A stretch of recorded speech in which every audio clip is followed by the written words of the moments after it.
Dice una leyenda que, en el instante en que el duque Leto Atreides murió, un meteoro atravesó el cielo encima del ancestral palacio de Caladan. Princesa Irulan, introducción a la historia de Muad'Dib para niños.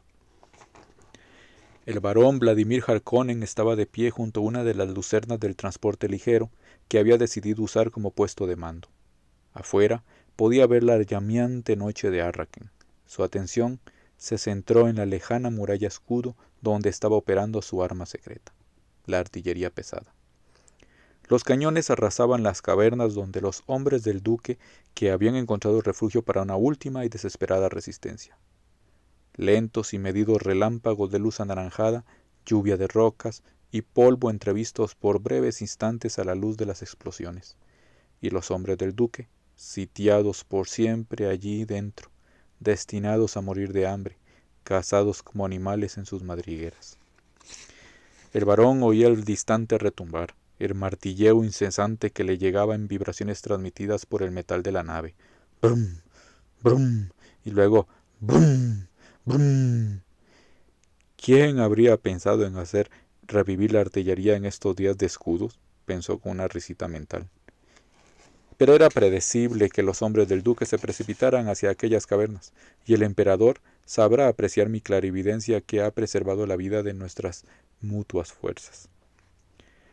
Ajustó uno de los pequeños suspensores que protegían su grueso cuerpo de los tirones de la gravedad. Una sonrisa curvó su boca, formando arrugas en sus gruesas mejillas. Qué pena destruir unos soldados tan valerosos como los del duque, pensó. Su sonrisa se hizo más amplia. Qué pena de tener que ser cruel, asintió. El fracaso era, por definición, condenable. Todo el universo estaba allí, al alcance de la mano del hombre que supiera tomar las decisiones correctas. Había que hacer correr a los conejos para que se escondieran en sus madrigueras. De otro modo, ¿cómo podrían ser dominados y criados? Imaginó a sus soldados como abejas haciendo correr a los conejos, y pensó, el día está repleto de un dulce zumbido, cuando hay tantas abejas trabajando para ti. Una puerta se abrió detrás de él. El barón estudió el reflejo en la oscura lucerna antes de volverse. Peter de Vries avanzaba a través de la cámara seguido por Uman Kudu, el capitán de la guardia personal del barón. Al otro lado de la puerta se movían más hombres, su guardia, cuyos rostros adoptaban prudentemente la expresión de carneros en su presencia. El barón se volvió. Peter rozó con un dedo un mechón de cabellos en un irónico saludo. Buenas noches, mi señor. Los Audácar han traído hasta aquí al duque. Por supuesto que lo han traído, gruñó el barón. Estudió la sombría máscara de villanía en el afeminado rostro de Peter y sus ojos, dos hendiduras de un azul profundo. Tendré que desembarazarme pronto de él, pensó el barón. Dentro de poco ya no me será útil y se convertirá en un peligro positivo para mi persona. Pero antes, de todos modos, deberá hacerse odiar por el pueblo de Arrakis, y entonces acogerán a mi querido Feyd-Rautha como un salvador. El barón dirigió su atención hacia el capitán de su guardia, Uman Kudu, una mandíbula firme, unos músculos faciales tensos, un mentón como la puerta de una bota, puntera de una bota, un hombre en el que se podía confiar ya que sus vicios eran bien conocidos. Ante todo, ¿dónde está el traidor que me ha entregado al duque?, preguntó el barón. Debo entregarle al traidor su recompensa. Peter giró sobre la punta de sus pies e hizo un gesto a los guardias del exterior. Hubo algunos movimientos, y Yue avanzó. Sus gestos eran rígidos y tensos. El bigote casi le cubría los empurpurados labios. Solo sus viejos ojos parecían vivos. Yue dio 3 pasos dentro de la cámara y se detuvo, obedeciendo a un gesto de Peter, y miró fijamente al barón a través de la vacía distancia. «Ah, doctor Yue, mi señor Harkonnen. Me habéis entregado al duque, por lo que he oído. Era mi parte del trato, mi señor». El barón miró a Peter. Peter asintió. El barón miró de nuevo a Yue. «El trato al pie de la letra, ¿eh? ¿Y yo?», escupió las palabras. «¿Qué debía hacer a cambio?». «Lo recordáis perfectamente, mi señor Harkonnen». Y Yue empezó a pensar de nuevo, escuchando el silencio pesado de los relojes de su mente. Vio la sutil traición en la actitud del varón. Juana estaba muerta. Se hallaba más allá de su alcance. De otro modo hubiera buscado aún mantener en su puño al débil doctor. La actitud del varón revelaba que no había esperanza. Todo había terminado. ¿De veras? Dijo el varón. Prometió librar a mi Juana de su agonía. El varón asintió. Ah, sí, ahora lo recuerdo, eso dije. Esa fue mi promesa. Así es como conseguimos vencer el condicionamiento imperial. No podía soportar ver a tu bruja Bene Gesserit retorcerse en los amplificadores de dolor de Peter. Bien, el barón Vladimir Harkonnen mantiene siempre sus promesas. Os dije que la libraría de su agonía y que permitiría que os reunierais con ella. Así será. Levantó una mano hacia Peter. Los ojos azules de Peter destellaron con una fría mirada. Su movimiento fue tan fluidamente felino. El cuchillo brilló como una garra en su mano antes de hundirse en la espalda de Yue. El anciano se puso rígido, sin dejar de fijar su atención en el varón. Ahora reúnete con ella, le restalló el varón. Yue permaneció en pie, vacilante. Sus labios se movieron con lenta precisión y su voz resonó como una extraña cadencia. Vos creéis que me habéis destruido. Vos creéis que yo no sabía que me había comprado por mi Juana. Cayó sin doblarse ni derrumbarse. Cayó como un árbol cortado por su base. Reúnete con ella, repitió el varón, pero sus palabras parecían un débil eco. Joe había suscitado un presentimiento en él. Sus ojos se fijaron en Peter, que limpiaba la hoja con un trapo, y observó una profunda satisfacción en sus azules ojos. Así es como mata con su propia mano, pensó el varón. Es bueno saberlo. ¿Nos ha entregado realmente al duque?, preguntó el varón. Ciertamente, mi señor, dijo Peter. Entonces tráelo aquí. Peter miró al capitán de la guardia, que se volvió para obedecer. El varón bajó los ojos hacia Yue.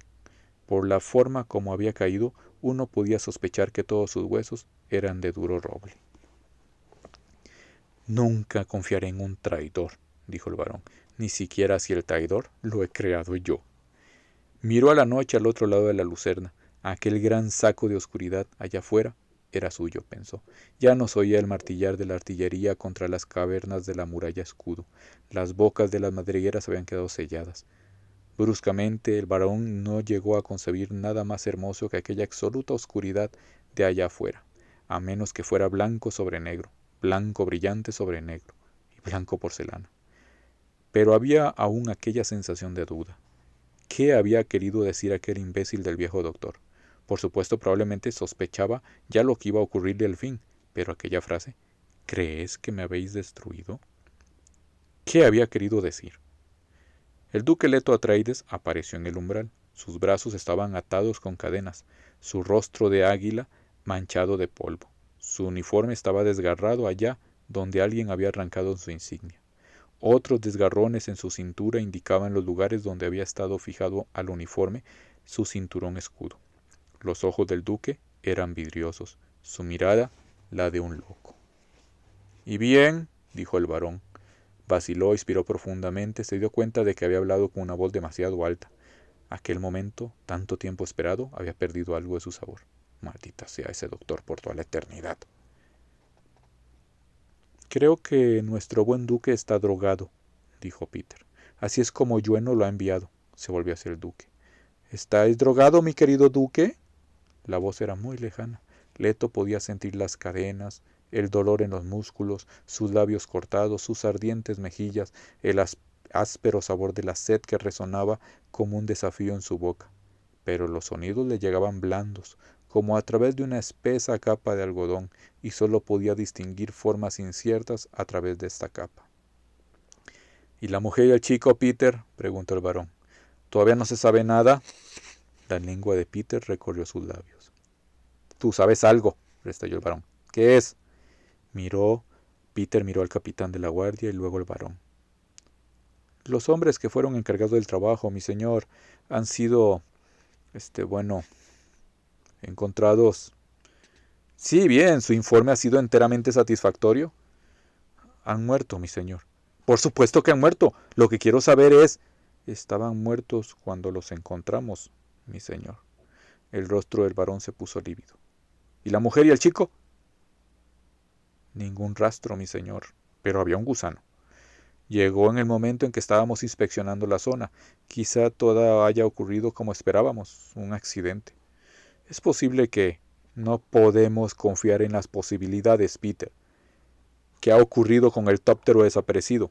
¿Esto no sugiere nada a mi mentad? Obviamente uno de los hombres del duque ha escapado con él, mi señor. Ha matado a nuestro piloto y ha huido. ¿Cuál de los hombres del duque? Ha sido una muerte limpia y silenciosa, mi señor. Howard quizá, o Hayek, posiblemente Idaho, o alguno de los primeros lugartenientes. Posibilidades, murmuró el varón. Miró a la vacilante figura drogada del duque. La situación está en nuestras manos, mi señor. No, no lo está. ¿Y dónde se encuentra ese estúpido planetólogo? ¿Dónde está ese hombre? ¿Quién es? Hemos recibido información acerca de dónde encontrarlo y lo hemos enviado a buscar, mi señor. No me gusta la forma en que ese siervo del emperador nos está ayudando, gruñó el varón.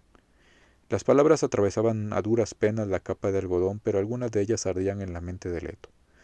La mujer y el chico, ningún rastro. Paul y Jessica habían escapado, y el destino de Howard, Hayek e Idaho eran una incógnita. Aún había esperanza. ¿Dónde está el anillo ducal? Preguntó el varón. No hay nada en su dedo. El Saurdácar dice que no lo llevaba puesto cuando fue capturado, mi señor, dijo el capitán de guardias. Has matado al doctor demasiado pronto, dijo el varón. Ha sido un error. Tenías que haberme advertido, Peter. Te has movido demasiado precipitadamente para el bien de nuestra empresa. Frunció el ceño. ¡Posibilidades! El pensamiento se iba abriendo en la mente de Leto. Paul y Jessica han escapado. Y había también algo más en su memoria. Un pacto. Casi podía recordarlo. El diente. Ahora recordó parte de él. Una cápsula de gas letal dentro de un falso diente. Alguien le había dicho que recordara el diente. El diente estaba en su boca. Podía sentir su forma con la lengua. Todo lo que debía hacer era morder con fuerza. Todavía no. Alguien le había dicho que esperara hasta estar cerca del varón. ¿Quién había sido? No conseguía recordarlo. ¿Cuánto tiempo seguirá drogado así? Preguntó el varón. Quizá otra hora, mi señor. Quizá, gruñó el varón. Se volvió de nuevo hacia la noche, al otro lado de la lucerna. Tengo hambre. Esa forma gris y confusa de allá es el varón, pensó Leto. La forma parecía danzar arriba y abajo, siguiendo los movimientos de toda la estancia, y la estancia se expandía y se comprimía. Primero era brillante y luego oscura. Finalmente se sumergió en las tinieblas. El tiempo se convirtió en una sucesión de niveles para el duque. Iba atravesándolos uno a uno. Debo esperar. Había una mesa. Leto la vio claramente, y un hombre gordo y adiposo al otro lado de la mesa, y los restos de un plato de comida ante él. Leto se dio cuenta de que estaba sentado frente al hombre grueso. Sintió las cadenas, las ligaduras que le ataban a la silla y un hormigueo por todo su cuerpo. Tuvo conciencia de que había pasado un tiempo, pero ¿cuánto? Creo que vuelve en sí, varón. Una voz sedosa, ese es Peter. Ya lo veo, Peter. Un retumbar debajo. El varón. Leto notó que las cosas iban haciendo más definidas a su alrededor. La silla debajo de él se volvió más sólida, sus ligaduras más cortantes. Y ahora vio claramente al varón. Leto observó los movimientos de las manos del hombre, un toque compulsivo, el borde de un plato, el mango de una cuchara, un dedo siguiendo el pliegue de un mentón. Leto miró el movimiento de aquella mano, fascinada por él. «Puedes oírme, duque Leto», dijo el varón. «Sé que puedes oírme. Queremos saber de ti. ¿Dónde están tu concubina y el muchacho que engendraste en ella?» Ningún gesto surgió de Leto, pero aquellas palabras le bañaron en calma. Entonces es cierto, no tienen a Paul ni a Jessica. «No estamos jugando a ningún juego infantil», tronó el varón. «Lo sabes muy bien». Se inclinó hacia Leto, estudiando su rostro. Se sentía irritado al no poder tratar privadamente el asunto solo entre ellos dos. Que otros pudieran ver a un noble en tales condiciones Esto creaba un pésimo precedente. Leto sentía que sus fuerzas volvían a él, y ahora el recuerdo de aquel falso diente resonaba en su mente como una campana en medio de una inmensa y plana llanura. La cápsula en forma de nervio en el interior de aquel diente, el gas letal. Recordó quién le había implantado aquella mortal alma en su boca. Yue. El recuerdo brumoso de un cuerpo inerte, arrastrado bajo sus ojos fuera de aquella misma estancia, llegó hasta la mente de Leto. Sabía que era el cuerpo de Yue. ¿Oyes ese ruido, duque Leto?, preguntó el varón. Leto tuvo conciencia de un sonido como el reclamo nocturno de una rana, el grito ahogado de alguien en agonía. Hemos capturado uno de tus hombres disfrazado de Fremen, dijo el varón. Nos ha sido fácil descubrirle, los ojos naturalmente.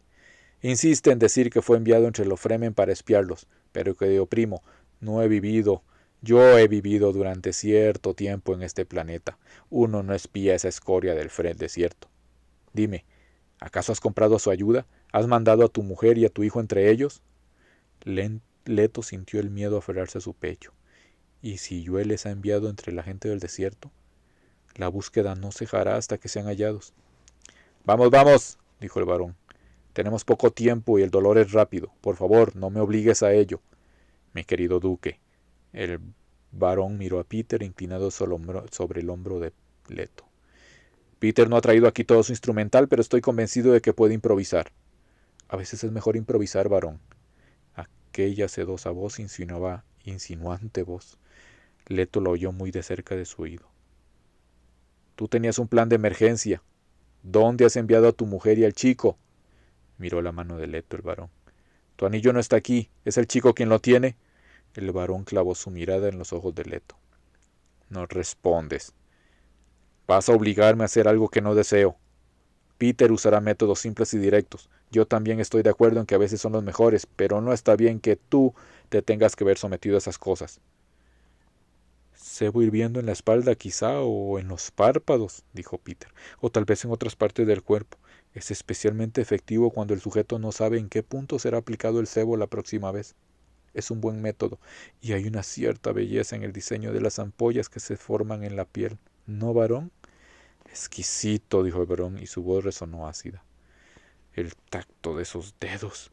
Leto no podía dejar de mirar las grasientas manos, las brillantes joyas en aquellas hinchadas manos de bebé gordo, su compulsivo movimiento. Los gritos de agonía procedientes del otro lado de la puerta roían los nervios del duque. ¿A quién han capturado? Tal vez a Idaho. Créeme, querido primo, dijo el varón, no deseo llegar a esto. Piensa en los mensajes corriendo a lo largo de los nervios, a partir de las zonas de contacto, en busca de una ayuda que no puede llegar, dijo Peter. Hay algo artístico en ello. Eres un soberbio artista, gruñó el varón. Ahora ten la decencia de permanecer en silencio. Leto recordó de pronto una cosa que Gurney Hayek había dicho una vez, viendo un retrato del varón. E inmóvil sobre la playa vio una monstruosa bestia surgir del mar, y en su cabeza había estampado el nombre de la blasfemia. Estamos perdiendo tiempo, varón. Quizá. El varón inclinó la cabeza hacia él. Mi querido Leto, sabes que vas a terminar diciéndonos dónde se encuentra. Existe un nivel de dolor que vencerá incluso a tu voluntad. Probablemente tiene razón, pensó Leto, si no fuera por el diente y por el hecho de que en realidad no sé dónde se encuentran. El varón pinchó un trozo de carne y lo llevó a su boca, masticándola lentamente, engulléndola. Hay que probar alguna otra cosa. Observa a este prisionero que se niega a estar en venta, dijo. Obsérvalo bien, Peter. Y el varón pensó, sí, míralo. Este hombre que cree no poder ser comprado.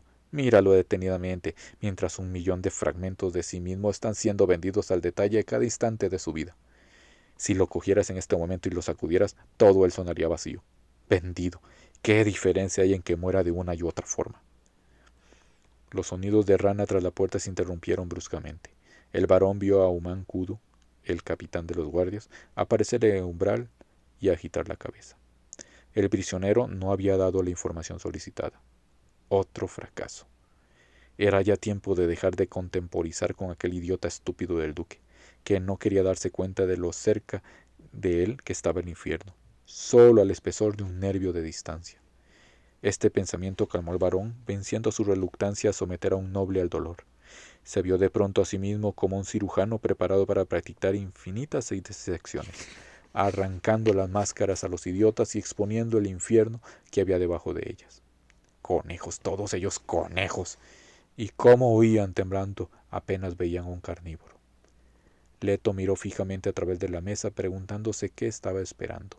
El diente pondría fin a todo muy rápidamente, pero la vida había sido tan hermosa en su mayor parte, se descubrió a sí mismo recordando un Milano real atenado, suspendido sobre el cielo de Cálada, y a Paul riendo de alegría al contemplarlo. Y recordó el sol del alba aquí en Arrakis y las estrías del color de la muralla escudo, difuminadas por la bruma de polvo. Tanto peor, murmuró el varón. Echó su silla hacia atrás, se levantó con ligereza con la ayuda de sus suspensores y vaciló notando un súbito cambio en la expresión del duque. Le vio inspirar profundamente y que su mandíbula se había endurecido. Un músculo se estremeció en el momento en el que el duque cerró con fuerza su boca. «Cuánto miedo me tiene», pensó el varón. Aterrado ante el temor de que el varón pudiera escapársele, Leto mordió salvajemente la cápsula en el diente y la notó romperse. Abrió la boca y expelió el pungente vapor que sentía formarse sobre su lengua. El varón parecía hacerse más pequeño, una figura vista a través de un túnel que se alejara. Leto oyó un jadeo junto a su oído, la voz sedosa. Peter. También le he cogido a él.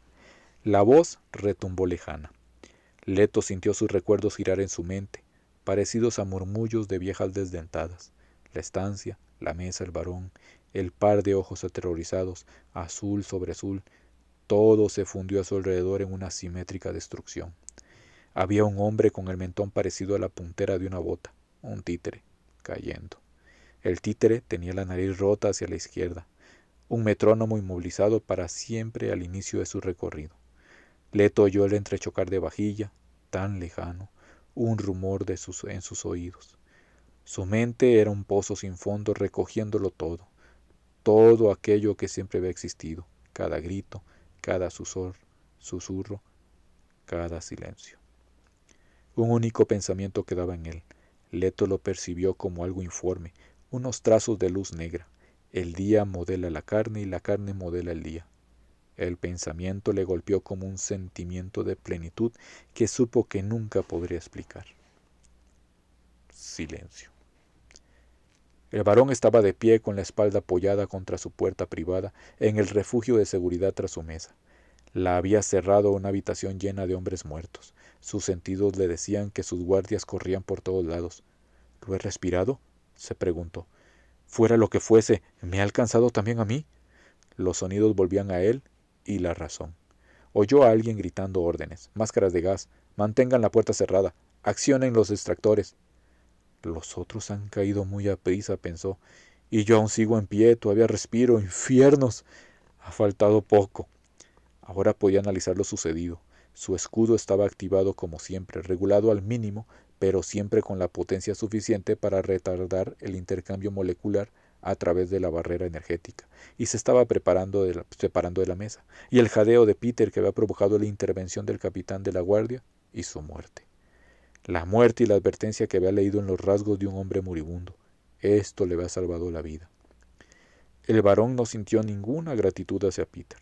El idiota se había dejado matar. Y aquel estúpido capitán de los guardias había dicho que lo habían registrado a fondo a todos antes de llevarlos a presencia del varón. ¿Cómo había sido posible que el duque? No había ningún aviso, ni siquiera el detector de veneno sobre la mesa, hasta que había sido demasiado tarde. ¿Cómo era posible? Ahora ya no tiene ninguna importancia, pensó el varón, mientras su mente se reafirmaba. El próximo capitán de los guardias empezará a trabajar buscando las respuestas a estas preguntas. Percibió un aumento en la actividad fuera, al otro lado de la puerta de aquella estancia, donde reinaba la muerte. El varón empujó la otra puerta y salió estudiando a los lacayos a su alrededor. Todos permanecían inmóviles y silenciosos, esperando la reacción del varón. ¿Estará el varón furioso? Y el varón se dio cuenta de que habían pasado tan solo unos segundos desde que había escapado de aquella terrible habitación. Algunos de los guardias mantenían sus pistolas apuntadas contra la puerta, otros dirigían su ferocidad hacia el vacío vestíbulo, donde se oían ahora los ruidos procedentes de la esquina a su derecha. Un hombre apareció por esa esquina, con la máscara antigás colgando de su cuello, sus ojos fijos en los detectores de veneno alineados en el corredor. Tenía cabellos rubios, rostro aplanado y ojos verdes. Finas arrugas partían de su boca de gruesos labios. Hacía pensar en alguna criatura acuática perdida por algún extraño motivo entre los animales terrestres.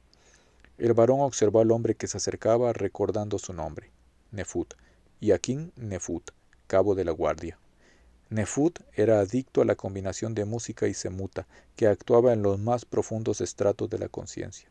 Este era un precioso dato de información. El hombre se detuvo frente al varón y saludó. El corredor está limpio, mi señor. Estaba montando guardia en el exterior y he pensado enseguida que se trataba de un gas letal. Los ventiladores de su estancia aspiraban el aire de este corredor. Alzó los ojos hacia el detector encima de la cabeza del varón. No ha escapado ni un átomo de gas. Hemos limpiado ya completamente la estancia. ¿Cuáles son sus órdenes? El varón reconoció la voz del hombre, la misma que había gritado las órdenes. Eficiente este cabo, pensó. ¿Están todos muertos ahí dentro? Sí, mi señor. Bien, habrá que adaptarse a ello. En primer lugar, dijo, déjame felicitarte, Nefut. Eres el nuevo capitán de mi guardia y espero que aprenderás la lección de la muerte de tu predecesor. El varón captó la conciencia de lo que representaba aquel ascenso para el hombre de su guardia. Nefut sabía que ya nunca más le faltaría semuta. Nefut asintió. Mi señor sabe que me consagraré enteramente a su seguridad. Sí, bien, a lo que íbamos. Sospecho que el duque llevaba algo en su boca. Descubrirás lo que era, cómo ha sido usado y quién lo puso allí. Toma todas las precauciones. Se interrumpió con la cadena de sus pensamientos rota por una perturbación en el corredor. Detrás de él, los guardias de la puerta del ascensor que conducía a los niveles inferiores de la fragata intentaban detener a un alto coronel Bashar que acababa de emerger de la cabina. El varón no consiguió situar el rostro del coronel Bashar, delgado, con la boca parecida a una hendidura hecha en el cuero y unos ojos como manchas de tinta. ¡Quíteme en sus manos de encima, pandilla de carroñeros! Rugió el hombre y empujó violentamente a los guardias. Ah, es uno de los Sardaukar, pensó el varón. El coronel Bashar avanzó a grandes pasos hacia el varón, cuyos ojos se cerraron hasta convertirse en dos sutiles hendiduras de aprensión. Los oficiales Sardaukar le llenaban de inquietud. Tenían un aspecto que les hacía parecer parientes del duque, del difunto duque, y sus modales hacia el varón. El coronel Bashar se plantó a un paso del varón con las manos en las caderas. Los guardias se inmovilizaron detrás de él indecisos. El varón observó la ausencia del saludo, el desdén en los modales del Sardaukar y su inquietud aumentó. Había una sola legión de Sardaukar en el planeta, 10 brigadas, reforzando las legiones Harkonnen, pero el varón no se hacía ilusiones. Aquella única legión era perfectamente capaz de revolverse contra los Harkonnen y vencerles. Diga a sus hombres que no intenten impedirme que vea al varón. ¿Ok? Gritó el Sardaukar. En cuanto a los míos, los he traído el duque antes de que pudiera discutir con usted su suerte. Ahí vamos a hacerlo ahora. No debo perder prestigio ante mis hombres, pensó el varón. Y su voz era fría y controlada y el varón se sintió orgulloso de ella. Mi emperador me ha encargado de asegurarme de que su real primo perecerá limpiamente, sin agonía, dijo el coronel Bashar. Estas son las órdenes imperiales que he recibido, mintió el varón. ¿Y crees que iba a desobedecerlas? Debo informar a mi emperador de lo que haya visto con mis propios ojos, dijo el Sardaukar. El duque ya ha muerto, cortó el varón y levantó una mano para despedir al hombre. El coronel Bashar permaneció inmóvil frente al varón. Ni un parpadeo, ni el menor estremecimiento en ninguno de sus músculos indicaron que se había dado cuenta de que había sido despedido. ¿Cómo? Gruñó. Realmente esto ya es demasiado, se dijo el varón. Por su propia mano, si eso es lo que quiere saber, le dijo el varón. Se ha envenenado.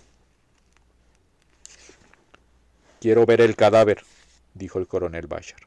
El varón alzó los ojos al techo, fingiendo exasperación, mientras sus pensamientos galopaban. Maldición, ese Sardaukar de ojos aguzados va a penetrar en la estancia antes de que podamos cambiar nada. Ahora, precisó el Sardaukar. Quiero verlo con mis propios ojos. No había forma de impedirlo, se dio cuenta el varón. El Saudácar iba a verlo todo. Sabría que el duque había matado a hombres Harkonnen y que el varón había escapado por escaso margen. Los restos de la comida en la mesa eran una evidencia, y el duque muerto frente a ellos, con la destrucción a su alrededor. Era imposible evitarlo. No quiero oír excusas, dijo ásperamente el coronel Bashar. Nadie quiere darle excusas, dijo el varón, y miró a los ojos de obsidiana del Saudácar. No tengo nada que esconder al emperador, inclinó la cabeza hacia Nefut. El coronel Bashar quiere verlo todo. Enseguida. Hazlo entrar por la puerta ante la que te hallas, Nefut. Por aquí, mi señor. Lentamente, insolentemente, el Saudácar rodeó al varón y se abrió camino entre los guardias. Insufrible, pensó el varón. Ahora el emperador sabrá cómo le he fallado en esto, y lo considerará un signo de debilidad. Y experimentó la agonía de pensar que el emperador y su Saudácar eran idénticos en su desdén hacia cualquier signo de debilidad.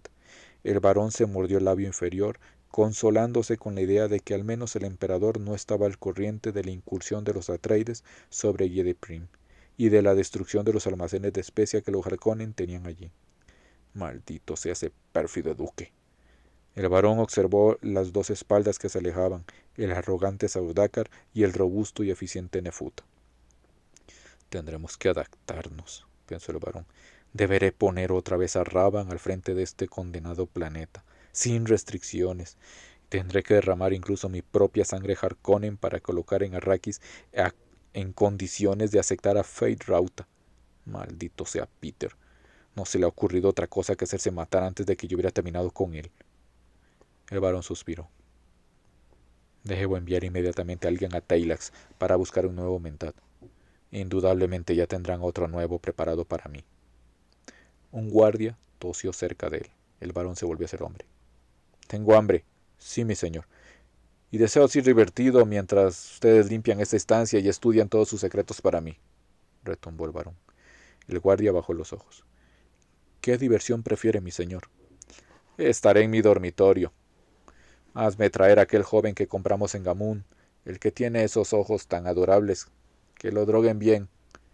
No tengo la menor deseo de luchar. Sí, mi señor.